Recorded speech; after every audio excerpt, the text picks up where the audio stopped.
At Arizona State University, we've made online education better, smarter, and more personalized so you can go further in your aspiring field. I decided to pursue medicine once I realized that ASU did have the online program for biological sciences. You're still required to learn the same curriculum. You're still being tested on the same content that anyone would be tested on in person. The comprehensiveness of the program prepared me so well for medical school. Explore over 350 plus programs at asuonline.asu.edu. I earned my degree online at Arizona State University. I chose to get my degree at ASU because I knew that I'd get a quality education, they were recognized for excellence, and that I would be prepared for the workforce upon graduating. To be associated with ASU, both as a student and alum, it makes me extremely proud, and having experienced the program, I know now that I'm set up for success. Learn more at asuonline.asu.edu. Did you know that there are snacks clinically proven in multitudes of scientific studies to put more years lived in good health into your future? I can confidently guarantee you that snacking this way regularly for years will create a different physiology than if you don't. You're listening to the Health Courage Collective podcast, episode 209, Snacks Clinically Proven to Increase Your Health Span. Welcome to the Health Courage Collective podcast, the show for women who are too busy to slog through hours of generalized, inapplicable, and often contradictory health information, but too smart to ignore that a few minutes of focused attention now can prevent years of suffering in the future. I'm your host, Christina Hackett, a pharmacist who doesn't want you to live on prescriptions, a certified coach specifically trained to maximize your potential, and a compulsive learner obsessed with preventative, cutting-edge, holistic, and integrative medicine. I'm on a mission to increase your physical and mental resilience so you can fearlessly look forward to your next 40-plus limitless years. Your time is now. Let's go. Hello, and welcome to today's episode. I hope that you are having a great day. How is your character? I think it's so important to remind ourselves that all this work we're doing to be healthy now and stay healthy for decades to come isn't something that will magically make our lives blissfully untroubled. It's not the end game. It's a means to an end. Today, we're talking about snacks. It might not be exactly what you're expecting, but I hope that you find it valuable. Let's hop in a time machine and go forward in time to your 69th birthday. What year will that be for you? For me, it will be November of 2048. I better have a flying car that I can park on my roof by then. Imagine you wake up in your bedroom, wherever you want to be living when you're 69. What will the light be like in the morning of your birthday month? Any certain sounds or smells? Do birds chirp in the morning? Not for me in Utah in November, but maybe for you in Hawaii in May or whatever.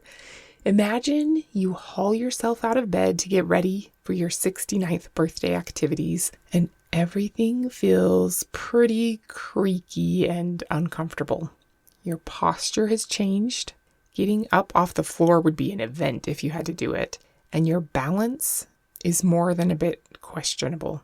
You're a good patient, so you head to the kitchen to take your blood pressure medication and your blood sugar medication and the pain medication that takes the edge off the pain in your joints.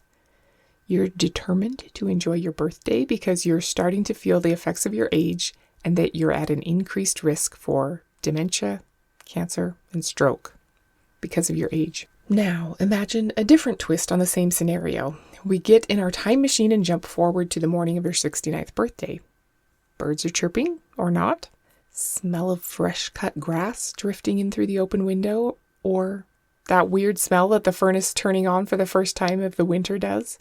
I actually love that day, the first day it's cold enough to have to turn on the furnace. But for now, imagine that you feel energetic, enthusiastic about your day. You don't have a stooped posture. You didn't have to give yourself a pep talk to get up and get going. You look forward to lifting some heavy stuff today, and last you checked, your insulin levels, glucose levels, blood pressure, and cholesterol numbers are all in optimal ranges. Your risk of dementia, cancer, and heart attack and stroke are low because you actually have a different physiology than the you in scenario 1. You don't feel limited by anything, really. You can fully engage in whatever matters most to you in your life. You can keep up with your kids and grandkids and work tirelessly for important causes that light you up. I don't have to ask you which physiology you'd rather have, but what if I told you the prescription for scenario 2 isn't to start running marathons, to have to ignore your family because you practically live at the gym and only associate with sweaty people in spandex, or to only ever eat meals that taste like you put grass clippings on cardboard? What if the prescription was snacks? Little snacks. Snacks that have been scientifically proven to change your physiology and after 20 plus years will for sure lower your risk of all of the common chronic diseases of aging that cause you to slowly stop living before you die. Would you be interested? Could I sell you some of these snacks? What if I told you that the snacks were free? You'd probably start wondering what the catch is. Well, there is one. The catch is that in order to end up with a different physiology in the future, one that's more resilient and less likely to start malfunctioning in all the ways that we're told are normal, you have to be willing to think and act a little differently starting right now. To pick what seems like the harder present in order to get the easier future. To find a way to find joy in something that might feel weird or uncomfortable. So, is it worth it? This is something I talk about a lot because it's crazy important to your health span and is easy to overlook or forget. Our spirits and minds were designed to thrive on challenge and exertion, but so were our bodies. Nowadays, we can push our limits and alter our environment without having to get up from our desk chair. We can acquire safety, shelter, water, and calories without having to run, hide, climb, build, walk, carry, dig, twist, or bend. It's very convenient. I happen to love it. But it's also aging us faster. There are several mechanisms to aging, but one of them is called senescence. We talked all about it in episode 55, Zombies Inside You. Our cells can divide about 50 to 70 times each, and then they need to die. But some of them don't. They stick around as an undead cell, causing molecular mayhem. Our daily choices can affect how many senescent cells we have hanging around and causing problems. Our daily choices also affect how rapidly our cells divide, so some people burn through their allotted number of divisions more quickly than others. You've probably also heard about telomeres before. They're like the end caps on chromosomes. People always compare them to the end caps on the ends of shoelaces that keep them from unraveling. Telomeres prevent our DNA from fraying on the ends and becoming so garbled that it's unsafe for our cells to keep replicating, which can put an early end to cells being able to divide. And that's only one of the ways movement matters to your biology. Little things matter because one of the main ways you can control the rate at which you biologically age is by moving frequently throughout the day. Whether we change into our Supplex, Cool Max, moisture wicking outfit of choice and scan our barcode at the gym or not, the health of our eyes, brain, mitochondria, metabolism, etc. depend on whether we move frequently throughout the day or not, whether or not we formally exercise. Moving our bodies matters to every cell in our body. Movement is pretty ubiquitous as a thing that prevents almost every single medical issue. We talked about being a sedentary exerciser way back in episode 28. If you haven't heard that one, it's a good one about how you can be someone who exercises regularly and still have the same negative effects on your body as astronauts do in space if you sit for the rest of the day. Even if you crushed an intense workout today, you can still suffer the effects of sedentariness. For real. Have you heard that sitting is the new smoking? Probably. But what does that actually mean?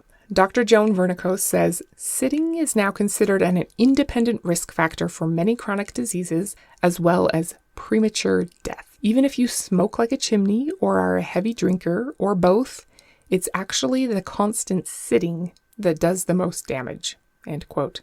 Wow. I would never consider smoking like a chimney or becoming a heavy drinker, so why would I sit for hours at a time? Well, because it's the normal and easy thing to do. Chairs, one of our most ubiquitous furniture pieces, used to be rare. We used to squat or kneel rather than sit. It wasn't until the 17th century that chairs became common in the Western world. Now we sit to work, sit to eat, sit in our cars, and finish the day sitting on the couch. It's easier than ever to sit all the time. A great deal of studies have shown that the more we sit, the greater our chances of dying of heart disease, stroke, cancer, or diabetes. Not only that, but we are more likely to get back and joint pain, and sitting saps our energy, which is kind of counterintuitive, making us more tired than ever. Inactivity directly causes 2.4% of U.S. healthcare expenditures, or about $24 billion a year, and indirectly causes much, much, much more than that. The physiologic changes to our bodies when we sit are similar to those of astronauts in zero gravity, which are both similar to those of elderly people. Sitting accelerates the aging process on your body, even if you're a regular exerciser. Let me say that again. Sitting accelerates the aging process on your body, even if you exercise regularly. The main cause of these problems is gravity deprivation. When you sit or lie down, you are underusing the valuable body strengthener called gravity. I've never thought about how I underuse or undervalue gravity before. Just another thing I've been taking for granted all these years. On Earth, we lose roughly 1% of our bone density every year. In space, astronauts lose as much as 1% per week. Their muscles become weaker, their immune systems are suppressed, and their sleep is disturbed. When astronauts come home from space, they have less stamina, they shuffle when they walk, and they lose their sense of balance. All because they've missed out on the benefits of gravity on their bodies.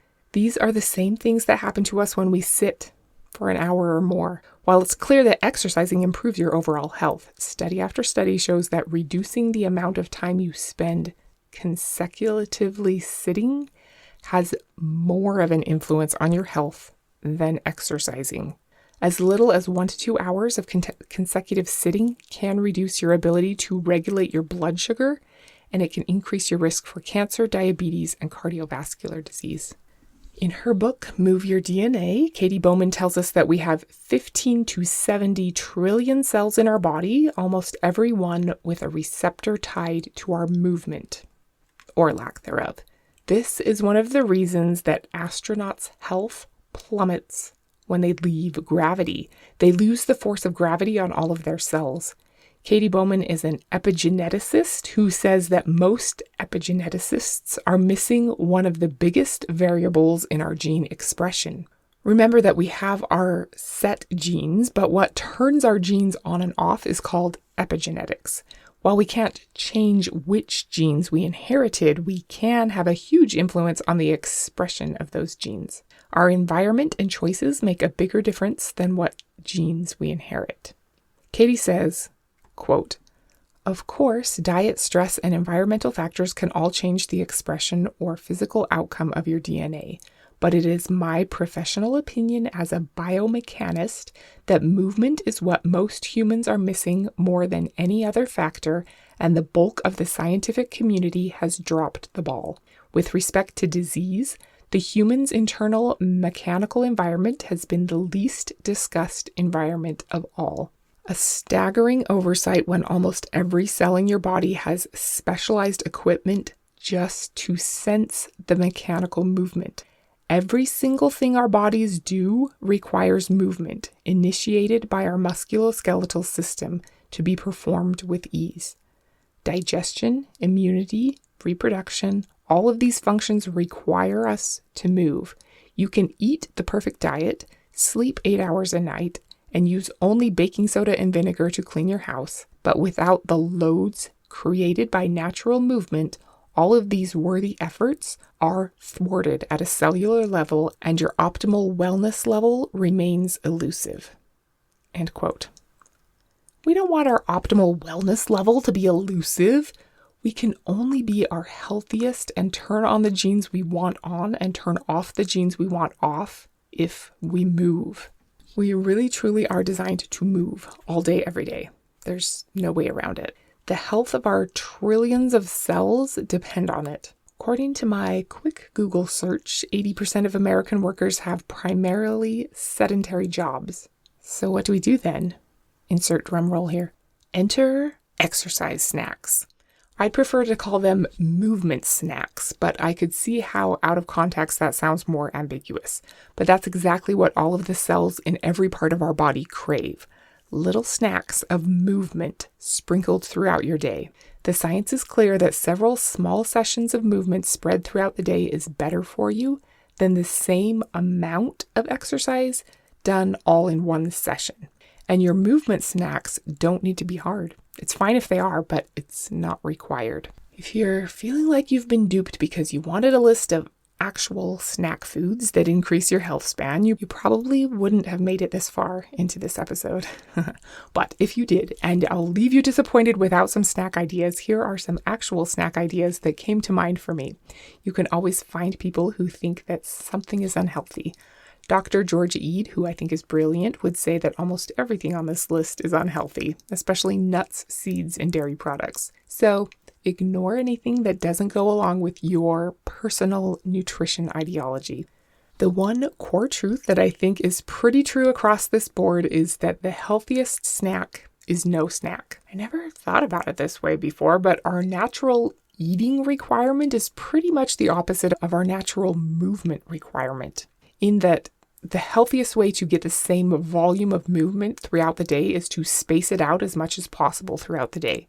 And the healthiest way to get the same number of calories and macronutrients is to not space them out throughout the day. If you can get all the nutrients you need in 2 meals per day, you'll be healthier. It's not always easy to do, but we're not optimized to have 3 meals and 5 snacks a day. You for sure need a certain number of hours per day where you're not eating anything in order for your cells to do their house cleaning and be optimally healthy. So the number one very best snacking strategy is not to snack. To eat in such a way that you're not hungry between meals. I think that should be the goal. If you fall short of that ideal sometimes, that's okay, and here are a few options. A hard-boiled egg. Those are easy to make ahead of time and keep on hand, or you can even just buy them at Costco, which is fabulous. A string cheese or a slice of cheese, cottage cheese, a handful of nuts, a handful of dark berries, chia or basil seed pudding. I recently listened to a fascinating book called Real Food, Fake Food by Larry Olmsted, and I learned more than I ever knew there was to know about real Parmesan cheese. The real stuff from Italy? That would be a great option. A piece or two cut off of an actual wedge of real Parmesan imported from Italy. Maybe with a couple of drops of aged balsamic vinegar on it. Fancy. Beef jerky or other jerkies. Turkey roll-ups. Sugar-free Greek yogurt. A mini cucumber sub. Those are cute. Veggies with guacamole. RX Sugar brand allulose gummies or chocolate bars. I love to get little square pouch thingies of cooked chicken at Costco, and I just eat those sometimes. I recently bought a freeze dryer, so I love playing with that to make things like zucchini chips and cheese crackers. Moving into the realm of snacks that don't improve your health span, but definitely don't decrease it the way their correlate would. One of my favorite toys is my Ninja Creamy ice cream maker. I can make the exact same protein shake that I make for myself after the gym, freeze it, and then use my Ninja Creamy to turn it into some pretty delicious silky smooth ice cream. I love it so much. I also like the Wild brand chips, Wild with an E. Spicy queso is the best, but buffalo is also pretty good. A quick Google search came up with lots of other fun things to try. Homemade sugar-free chocolate nut butter, like Nutella but with no sugar. Reese's protein balls and sugar-free protein mug cakes and cookies. Those definitely don't make your health better, but they're better options than their health-destroying counterparts. Okay, but back to what we're really here to talk about. Movement snacks. How can you see yourself incorporating movement into your regular day? Your auto-generated attitude might be that it sounds overwhelming or annoying, that this is just another thing to add to your already too long to-do list. Something else that you should be doing but don't have the bandwidth for. Yet another unpleasant thing to constantly nag at the back of your mind. Blech. But here's what I'm hoping you'll see. It doesn't have to be that way. I promise. If I've convinced you of the value to your cellular health of doing this, which I hope I have, but it feels heavy to you, decide right now that you're only going to do movement snacks that are fun and easy. If it's not fun, you're not doing it. The end. Sound good? Okay, so I've talked about this before, and here's what I think needs to be your foundational snack. This will for sure 100% guaranteed make your health and your future better. If this is all you can do, you'll still be winning. Remember that it's sitting for long stretches of time that's so bad for you. So the solution is pretty obvious. Stand up sometimes. Work against your new friend, gravity. The optimal time to not sit longer than is 20 minutes. If you can stand up every 20 minutes, you'll be so much healthier. Some research says 20 to 30 minutes, so you could maybe get away with 30 minutes. My coach, Brian Johnson, talks a lot about how he sets a timer on his watch and moves every 16 minutes and 40 seconds because that's every 1,000 seconds. He does 10 sets of 11 burpees throughout the day and sometimes hangs from a pull-up bar to train his grip. I thought it sounded nice for him, but didn't really see how it would work for me or connect the dots for myself until I really understood that it's just moving your body against gravity every 20 to 30 minutes that makes a huge difference. 110 burpees are not required. Could be better, but not required, especially when you're just getting started. It seemed like it would be a huge distraction to have a timer going off every 20 minutes, and I know that deep work and deep focus are so important. But then I heard Brian explain that he thinks of this timer as just a meditation bell, and if he's really into what he's working on, when the timer goes off, he just lifts his butt off the seat. That's it. I've seen him do it every time we're in a workshop, and it's really no big deal, like a little fidget almost. That's when I started to think that maybe I could actually do this. Hey, I just wanted to quickly interrupt and ask if you really love your protein bars. If not, you might want to check out Built Bars. Built Bars have 15 to 19 grams of protein from whey and only 130 to 180 calories and 48 grams of sugar per bar, depending on what flavor you choose. They're so good. I eat one almost every day. Every flavor is covered in real chocolate and they taste like a candy bar, as long as you've never tasted a real candy bar before. Just kidding. I'm totally kidding. They may not be quite as decadent as your favorite candy bar, but they're seriously good, especially for 130 calories and 4 grams of sugar. They have tons of flavors and textures to choose from. I always order the 18-bar variety box plus a box of whatever's new or strikes my fancy. My favorite is peanut butter brownie, but the seasonal candy cane brownie is awesome when it's that time of year, and the cookie dough and cherry barcia are so good too. If you want to give them a try, there's a link in the show notes that will get you 15% off your first order as my gift to you. You can't go wrong. Okay, back to the episode. I knew I didn't want to have to touch my phone every 20 minutes, so I bought a clip-on timer at Walmart for 97 cents, and I try to wear it whenever I'm sitting. I use a silent timer at work that turns from green to red so I don't disturb anyone with any sounds there. I do intervals of 17 minutes usually. Sometimes I set it for 18 minutes. And that goes by really fast, but I make sure to get my butt off the seat every time it goes off, no matter what.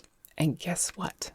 It's not distracting. It doesn't pull me out of my train of thought. I'm like a laboratory animal that just does a thing in response to a cue.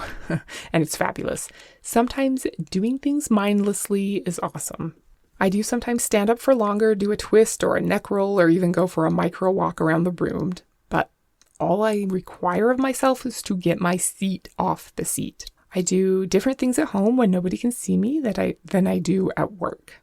There are some kickboxing moves and 90s MC Hammer type moves and other embarrassing stuff that I would only do at home when nobody's looking, but it really does help me feel like my blood is flowing and I'm just more alive. And I truly believe that I am. At a cellular level, I'm less alive when I don't give my organ systems and epigenetics that turn off my unhealthy genes and turn on my healthy genes the movement that they crave. If you aren't moving, you might be mistaken for dead by passersby, by your coworkers, your kids, your muscles, your neurotransmitters, your subcellular organelles. Movement is life. Researcher Dr. Joan Vernikos has proven that sitting for periods of longer than 30 minutes causes all of the same deterioration that happens to astronauts' bodies in space.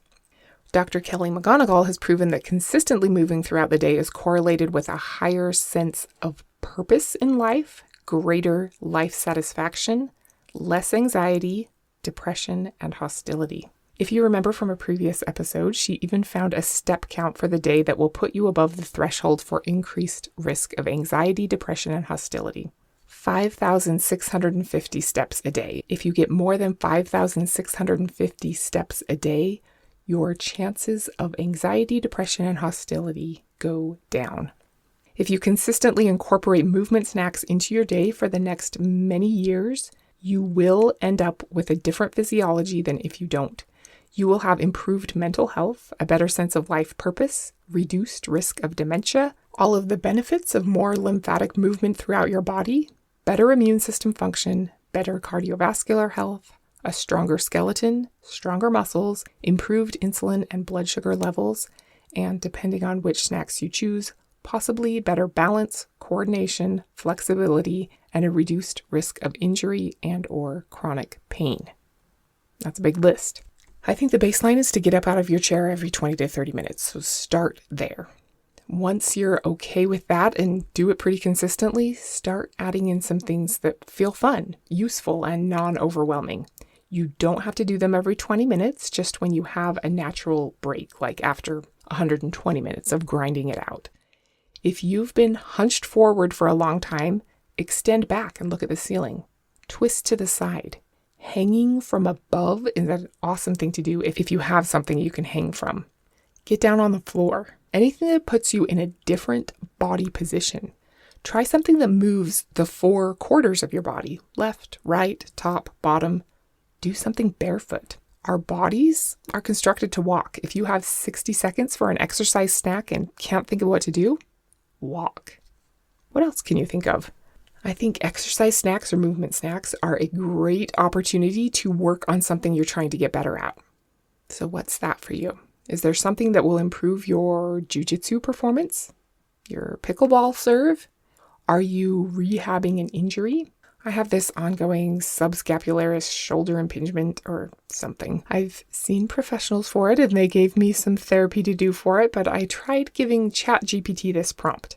Act as if you are a highly skilled physical therapist. Can you help me think of a few shoulder exercises I can do throughout the day to strengthen my subscapularis muscle and improve my shoulder stability so that I have proper scapular movement during pull-ups, strict overhead presses, and other shoulder exercises? So, of course, you have to be very careful and take everything AI feeds you with more than 1 grain of salt, but I was pretty happy with its response, which was, absolutely, as a highly skilled physical therapist, I'm happy to help. The subscapularis plays a critical role in internal rotation, anterior shoulder stability, and scapular positioning. To properly support movements like pull-ups and strict overhead presses, we want to address not only subscapularis strength, but also scapulohumeral rhythm, rotator cuff coordination, and scapular stabilizer balance.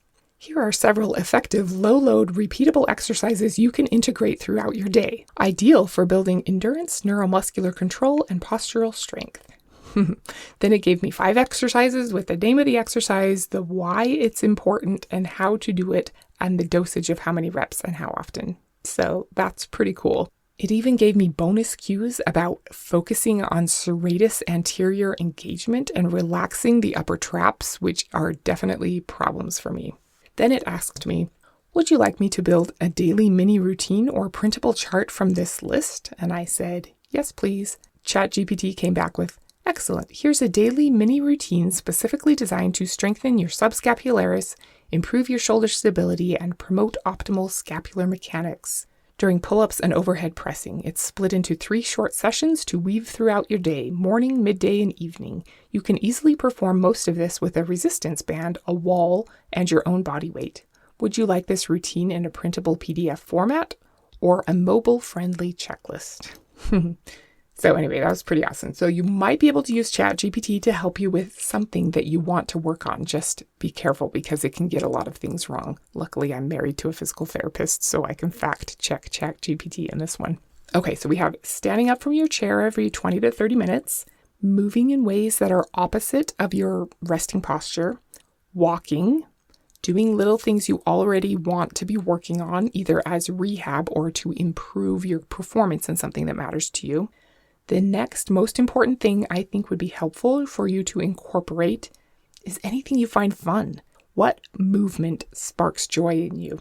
I've mentioned before that my husband got me this thing called a gib board, and it's the funnest movement snack for me. I love it so much. If you haven't heard of it, which I hadn't before I got one as a gift, it looks kind of like a snowboard, but without the boot bindings. But then it has a slack line stretched across from end to end. So it's basically just a portable indoor slack line that doesn't require anchor points. It's fabulous and fun. If you have somewhere you could string up an actual slack line, even better. Or anything else you find fun to do. When I was racking my brain for other movements that just make me super happy, I had elementary school flashbacks to Chinese jump rope. Did you ever do Chinese jump rope? It was the best. I liked regular jump rope and double dutch fine, but Chinese jump rope was where it was at. Hop back and forth, in and out, twist, crisscross applesauce, bunny hop. So fun. I ordered a Chinese jump rope on Amazon. I'm going to see if I can rig it up between 4 chair legs. It might also require some Gloria Estefan or Debbie Gibson or something. Plus wearing 2 pairs of socks. Light pink on the inside, hot pink on the outside on one foot, and hot pink on the inside, light pink on the outside on the other foot. Did you ever do that? Elementary school. I also loved hands up, stands up. That could be interesting. What did you love? What did you do at recess in the 90s? Dance to a boombox? Tetherball? Any of that sound fun? Maybe instead of calling your movement snacks an exercise snack, you call it recess. Ooh, that is good. Time for recess. I'm sure you can think of tons of other activities. Air squats, walking lunges, push-ups, planks, calf raises, knee raises, glute bridges, wall sits, mountain climbers, skater hops, curtsy lunges. We could go on forever. If doing an exercise sounds like fun for you, go for it. If it sounds like it would be a part of your day that you would end up dreading, just focus on the fun stuff instead for now. Not everything has to be a soul-crushing grind. Make your movement snacks like your recess, something you look forward to. An opportunity to re-energize and just play. Get some pleasure out of it. Turning on a song you love and dancing around to it is always an easy and fun option. What do you think? What do you want to try? I promise you, Girl Scouts honor, that your future self will thank you if you establish a movement snacking habit. So many aspects of your health will be improved. I was never actually a Girl Scout, by the way, but I promise you that it is the truth. I'd encourage you to imagine in detail exactly when you're going to do your movement snack. What time of day will it be? What will you be interrupting to do it? What will your cue be to remind you to do it? Clearly imagine that you're in the thick of your day. You've been prompted by your cue. It's time for your movement snack. And you really, really don't want to do it. Why not? And what can you do about it? Imagine yourself being in that emotional, can't be bothered kind of state and doing it anyway. Commit to doing at least something. One easy toe touch. Pre-committing to yourself and really imagining what exactly you'll be in the middle of and how it will feel to not want to do it and then doing it anyway, no matter what. Increases your chances of following through. Then when the time comes, do it whether you feel like it or not. And don't forget the most important part of installing a new habit. Do you remember what it is? I harp on it all the time because I don't want you to forget. Every time you do your exercise snack, no matter how small or how half-heartedly, celebrate. Throw your arms up in victory, do a little shimmy, tell yourself you're awesome, whatever feels like a celebration of your magnificence. My favorite is to say, that's like me. If it's motivating to you, put a red X on a calendar somewhere or do some other kind of Jerry Seinfeld don't break the chain marking to indicate that you are a woman of integrity who does what she says she'll do. And that is something worth celebrating. I thought about making a done-for-you, customizable, free PDF download to go with this episode, but I wasn't quite sure it would be super helpful since we all have different preferences and different equipment available to us. If you want one, I'd be happy to make one. Email me at healthcouragecollective@gmail.com with any version of exercise snack template in the subject or body of the message, and if I get enough requests, I'd be happy to make you one. I was thinking it would have different templates for things that improve mobility or flexibility, things for balance and coordination, things for strength, things for cardio. Then you could pick whichever template you wanted and just roll some dice and it will tell you what to do. Anyhow, let me know if you would want that, but I'm sure you could make one on your own and maybe you would like that one better. I did find an app called Daily Movement Snacks. I thought there would be more options, so that was the only one I could find. I downloaded it and you might find it to be fantastic. I didn't feel like there were very many practical options, but you might feel differently. Whatever you decide, I hope you at least consider giving your future self the gift of an upgraded biology by incorporating at least a few movement snacks into your day. And I think pre-deciding some of them now will take some of the burden of having to decide what to do for your movement snack when the time comes. While movement snacks are a gift to your future physiology, it's also a gift to your present self. I feel so much better after I move around during the day, even if it's only a little bit. I feel less strained at the end of the day. It's really noticeable, and I feel really good in the moment that I sit back down to keep working after I move a little bit. It's even proven to boost your mood. Thanks so much for being here today. This is such an important thing to weave into your day because the results are phenomenal. You don't have to stop living before you die, but the price to pay is exerting a little extra effort, being a bit unusual right now. But those oddities don't have to be grueling spirit crushers. It's possible for them to be the funnest part of your day. Next week, we're going to go on a hero's journey and see if we can discover the biggest threat to our long-term health. Until then, start savoring some daily movement snacks and don't be normal. Thank you so much for tuning into the Health Courage Collective podcast. I am truly honored that you have paid me the enormous compliment of your time and attention. I would be so grateful if you would share this podcast with someone you know and subscribe so you never miss an episode.